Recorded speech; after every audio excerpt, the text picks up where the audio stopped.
Bonjour et bienvenue pour cette nouvelle vidéo sur le blog Contrevent Pop.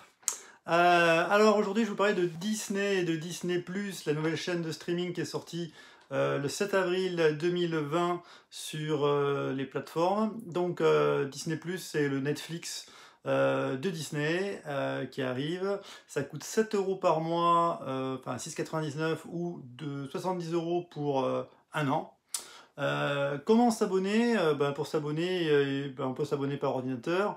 On peut s'abonner sur la télévision pour l'avoir directement sur la télévision si vous avez un téléviseur récent qui peut avoir Android et du Google pour les applications.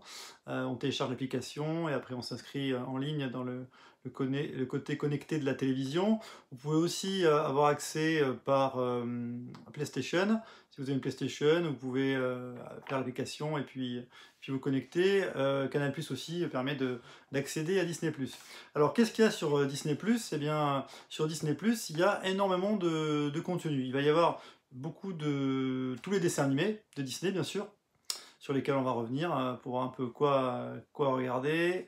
Les Star Wars, puisque Disney a racheté la licence à Lucasfilm Star Wars.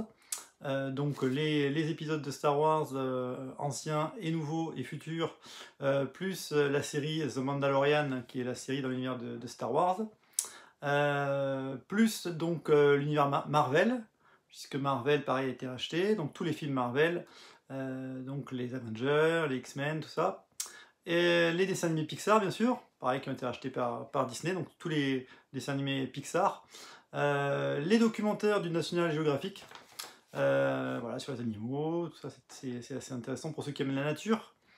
Et puis diverses séries, et puis aussi tous les films qui ont été produits par Disney, les films en live, et donc il y en a énormément. Donc le catalogue est très fourni, c'est pour ça que je fais cette vidéo, pour un petit peu vous montrer, vous donner envie de regarder certains titres. Et puis aussi, j'en ferai une deuxième qui sera sur l'univers Star Wars, et en particulier la série The Mandalorian, qui est le fer de lance du lancement de Disney+, puisque cette série a cartonné outre-Atlantique lors de sa diffusion. Alors, ce que je peux vous conseiller, on va commencer par tout ce qui est film en live action. Alors, il y a par exemple Avatar de James Cameron, qui est un super film que vous pouvez, qui est là. Il y a les Tron, donc Tron 1 et Tron 2, qui a été fait bien après sur l'informatique. Il y a les Pirates des Caraïbes qui sont là avec Johnny Depp. Il y a le monde de Narnia. Donc le monde de Narnia, le premier pour moi c'est le meilleur. Il y a le 2 qui est pas mal, le 3 est un petit peu moins bien. Donc les 3 du Narnia. Pour Pirates des Caraïbes, moi j'aime beaucoup le premier, enfin il est pas mal le premier. Et après ça dérive complètement. Les autres, moi j'ai un peu de mal. Il y a Maléfique avec Angelina Jolie.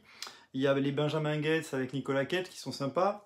Vous avez pour les ados Percy Jackson, qui plaira beaucoup. Vous avez un grand classique, Willow, de George Lucas, que je vous conseille absolument si vous ne l'avez pas vu. Donc c'est de la fantasy, avec un nain, avec un guerrier, Val Kilmer qui joue un guerrier. Voilà. Willow, c'est absolument un petit bijou à voir si vous ne l'avez pas vu. Vous avez des films plus anciens, produits par Disney, donc les Rasta Rocket, les Rocketeers, Chérie, j'ai rétréci les gosses, Cro-Blanc, les Mary Poppins, les aventures de la coccinelle, donc ça c'est sympa, si vous voulez voir des films un peu anciens. Vous avez donc les Star Wars, donc je fais une vidéo spéciale pour les Star Wars, donc tous les Star Wars. Le dernier, l'ascension de Skywalker, n'est pas encore dedans, parce qu'il y a un petit décalage avec les droits de la vidéo, bien sûr.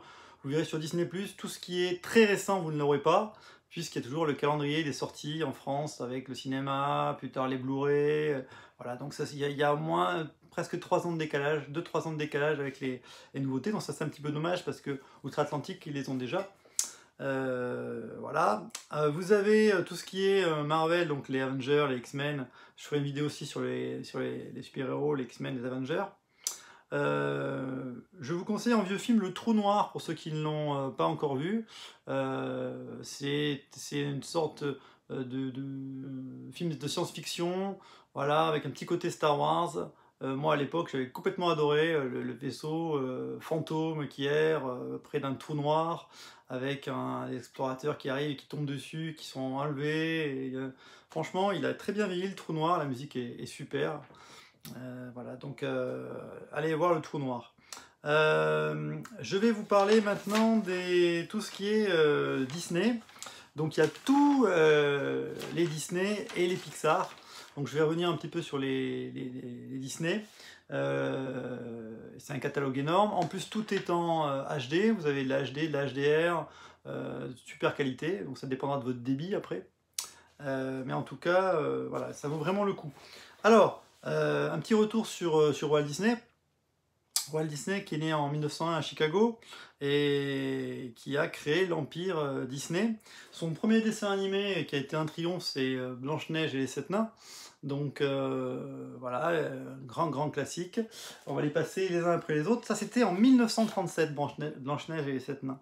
En 1940, ça commence vraiment à dater, hein. Pinocchio et Fantasia, qui est sorti la même année.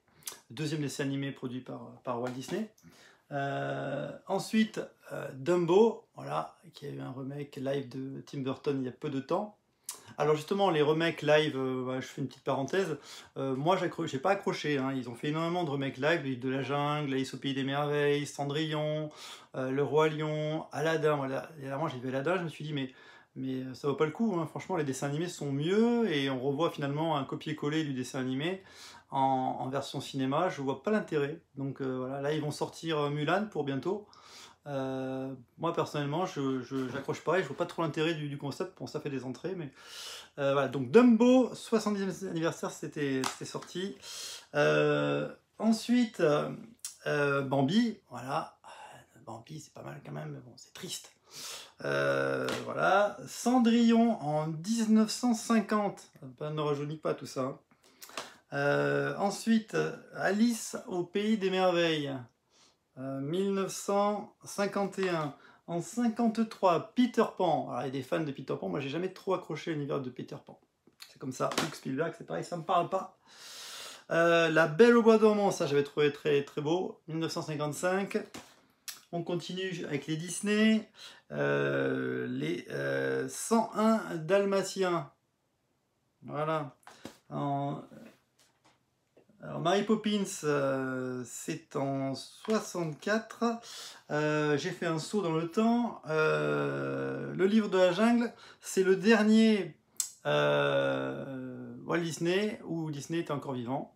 Après il est mort, il a plus supervisé les autres. Les 101 Dalmatiens, c'était en 1960, c'était très bien. Merlin l'Enchanteur en 63. Ensuite, le premier Disney à sortir sans Walt Disney, c'est les Aristochats, qui est absolument excellent. La musique. Les Aristochats, c'était en 70. Ensuite, nous avons Robin des Bois, qui est un super dessin animé. Voilà. Robin des Bois, c'est en 73. En 77, les aventures de Bernard et Bianca. Voilà. On continue. C'est que du bon tout ça. Ensuite en 78, en 81, Roxy Rookie. En 85, Taram et le chaudron magique, une petite incursion du côté de la fantasy, avec un petit côté Seigneur des Anneaux pour Taram et le chaudron magique, qui n'a pas eu trop de succès, qui n'est pas un des Disney les plus connus. En 88, Oliver et compagnie, qui est pas pareil, qui est passé un peu inaperçu. En 89, ils ont un gros succès, voilà, un super dessin animé, La Petite Sirène, qui a relancé un peu la franchise.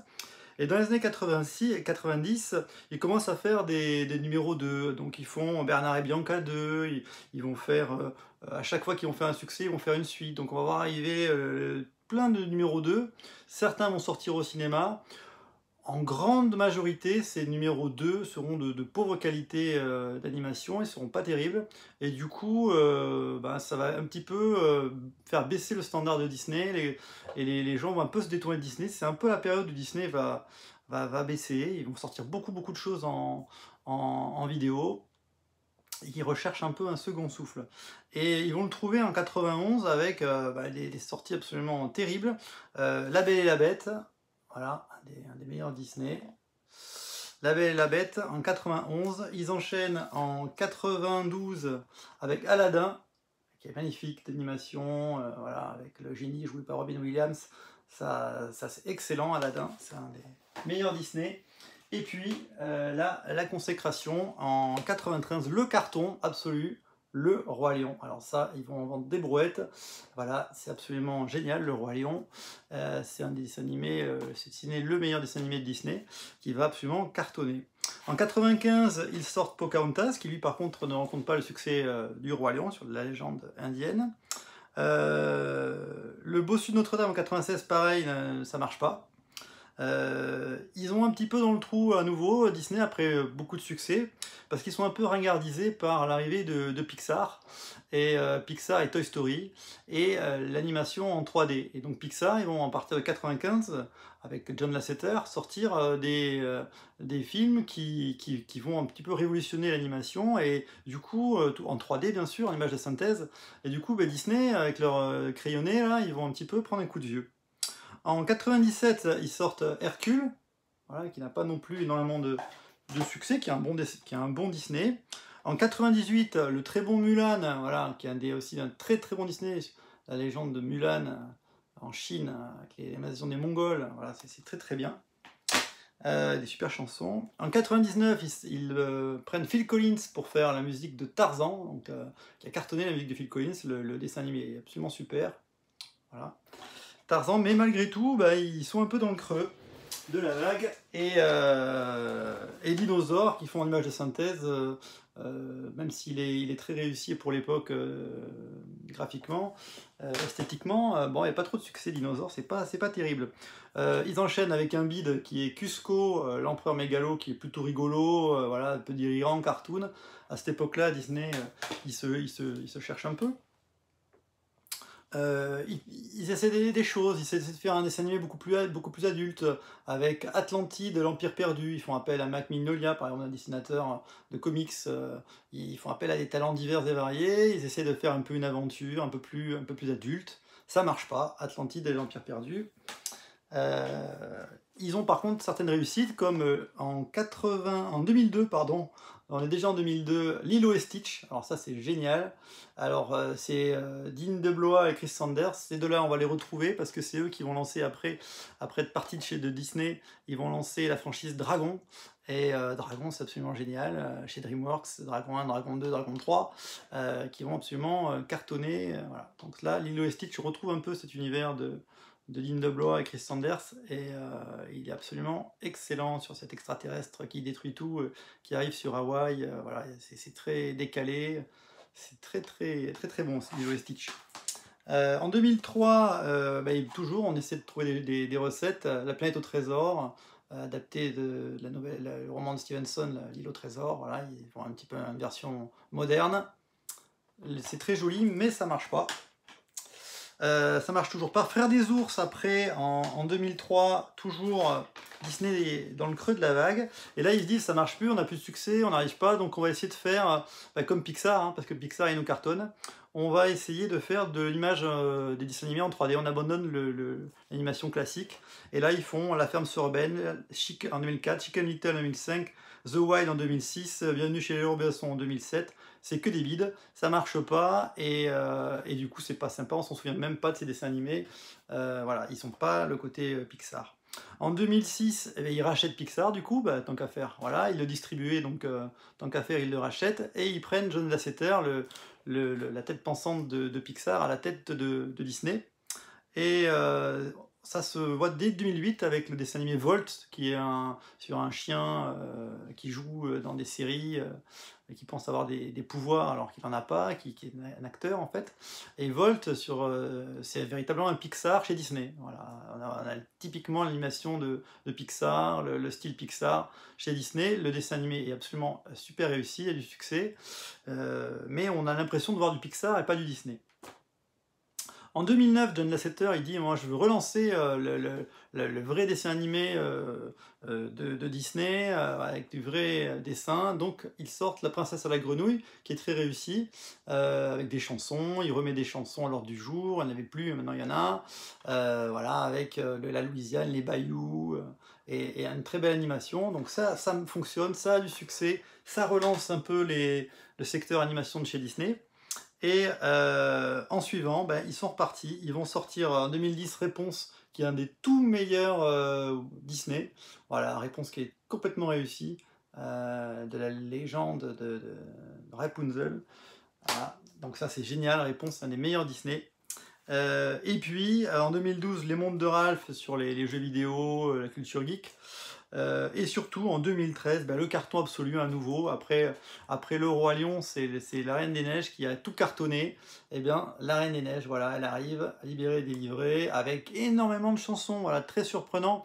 Un véritable dessin animé chanté, presque une comédie musicale, avec une animation d'enfer, un parti pris graphique très très prononcé. Et la Reine des Neiges, on en a eu plein les oreilles, les gens en ont eu marre, mais en fait c'est un super dessin animé, il est complètement réussi, l'histoire est parfaite, les chansons sont super prenantes, donc la Reine des Neiges c'est top et ça mérite son succès pour moi. En 2014, le nouveau héros avec le côté un peu héros, comics, qui est plutôt réussi, avec Stan Lee qui apparaît, un hommage à Stan Lee. En 2016, le très réussi Zootopie, avec la vie des animaux et les différences entre les animaux qui cohabitent, voilà, et c'est absolument excellent, c'est parfaitement réussi, il n'y a pas de chanson à ce coup-ci, c'est un vrai dessin, c'est un dessin animé. Et en 2016, ils sont en pleine forme, ils sortent Vaiana, voilà, qui est complètement réussi. Vaiana, voilà, les légendes des îles de Polynésie, avec voilà, des chansons, avec pas de méchants ce coup-ci, voilà, enfin vraiment, c'est très réussi Vaiana. En 2018, ils sortent Ralph 2, la suite des mondes de Ralph, toujours sur les jeux vidéo. En 2019, La Reine des Neiges 2. Moi, j'ai trouvé La Reine des Neiges 2 moins réussi que le premier. Hein, l'histoire un petit peu traîne en longueur. Moi, j'ai un petit peu moins accroché. Et en 2020, ils vont sortir Raya et le Dernier Dragon, qui sera leur prochain dessin animé, qui sortira quand ça pourra. Donc voilà, ça c'était pour les dessins animés de Disney. Donc voilà, c'est ce que je pouvais vous en dire. Je vais vous parler maintenant de Pixar. Donc John Lasseter, lui, il avait repris en 2006 Disney. En 2016, il a été licencié parce qu'il a eu des petits problèmes avec les dames. Donc du coup, il a été licencié. Et c'est une lourde perte quand même pour Walt Disney, puisque c'est lui qui avait complètement relancé le studio. Et on va voir si ils vont réussir à s'en sortir. Pixar, donc, c'était John Lasseter qui l'avait complètement lancé avec Toy Story en 95. Alors, je les ai là. Et Toy Story. Donc ça, Toy Story, quand c'est arrivé, ça a tout cassé. Donc c'est aussi sur Disney+, bien sûr, hein, c'est pour ça que je vous les présente. Donc Toy Story en 95, c'est énorme. Mille et une pattes en 98, qui est bien, que c'est un petit peu un remake des 7 mercenaires, version insecte. Toy Story 2 en 99, donc Pixar, ils n'ont pas hésité, ils ont fait des suites tout de suite, ça marchait, hop, on enchaîne, on fait des suites, donc c'est dans leur ADN. Monstres et compagnie de Pete Docter, voilà, lui qui était très bien aussi. Et puis ils ont fait que des cartons, là c'était la période d'or de Pixar. Ils ont sorti Le Monde de Nemo en 2003, voilà, Andrew Stanton. Brad Bird, ils ont que des super réalisateurs. Les Indestructibles, voilà, qui est un des meilleurs Pixar. En même temps, Pixar, ils ont sorti que des bons dessins animés pendant un moment. En 2006, Cars de John Lasseter, qui est terrible aussi. Voilà. 2007, Ratatouille. 2008, Wall-E. Voilà, c'est de la science-fiction. 2009, Là-haut, avec un doublage de Charles Aznavour qui double le vieil homme. Voilà, Là-haut, tous ceux qui l'ont vu, ils ont été assez émus, je pense, par ce dessin animé très original. Toy Story 3 en 2010, voilà. Cars 2 qui n'avait pas trop marché, c'est le début des ennuis de Pixar. Pixar, ils ont commencé à baisser un petit peu à cette époque-là, là, 2010, 2011, avec des dessins animés qui marchaient un peu moins. Donc Cars 2 n'a pas trop marché, n'était pas très réussi. Rebelle, c'est le premier Pixar qui s'est pas très bien passé, donc Rebelle sur l'Écosse, voilà, les légendes un peu celtes. Rebelle, ils ont été obligés de virer la réalisatrice pendant la réalisation du dessin animé, donc ça s'est mal passé, et ça s'est ressenti sur le produit final, qui n'était pas terrible. Ils ont fait une suite de Monster Academy, là, une suite de Monstres et compagnie qui n'était pas très réussie non plus. Donc voilà, ils ont enchaîné 3-4 dessins animés moyens. Et on n'était pas habitué à ça. En 2015, ils repartent du bon pied avec Vice Versa, sur les émotions qu'on peut ressentir, qui était très réussi, et qui renouait un peu avec le Pixar aventureux et original des débuts, parce qu'à force de faire des suites, il s'était un peu perdu. En 2015, Voyage d'Arlo, c'est pareil, c'était pas terrible. Le Monde de Dory, enfin Voyage d'Arlo, c'est celui qui a fait le moins d'entrées chez Pixar. Bon, on va pas faire des entrées en étant un très bon film, hein, pas d'entrée. Mais là, c'était vraiment raté. Et ensuite, encore une suite Cars 3 en 2017. Coco en 2017, donc Coco, ça c'était plutôt pas mal, hein, c'était plutôt bien. C'était plutôt original en fait. Les Indestructibles revenaient en 2018 avec un très bon dessin animé, donc là c'était chouette. Toy Story 4 en 2019. Et en 2020, qui vient de sortir en avant, dans un univers un peu avec des références de fantasy. Pixar, ils ont un peu baissé au fur et à mesure des années, ils se sont un peu dilués, en même temps ils ont été repris par Disney. John Lasseter s'occupait de Disney et de Pixar, donc peut-être qu'il n'était pas aussi investi dans Pixar. Et puis ils ont fait beaucoup de suites, et pas forcément très réussi les suites.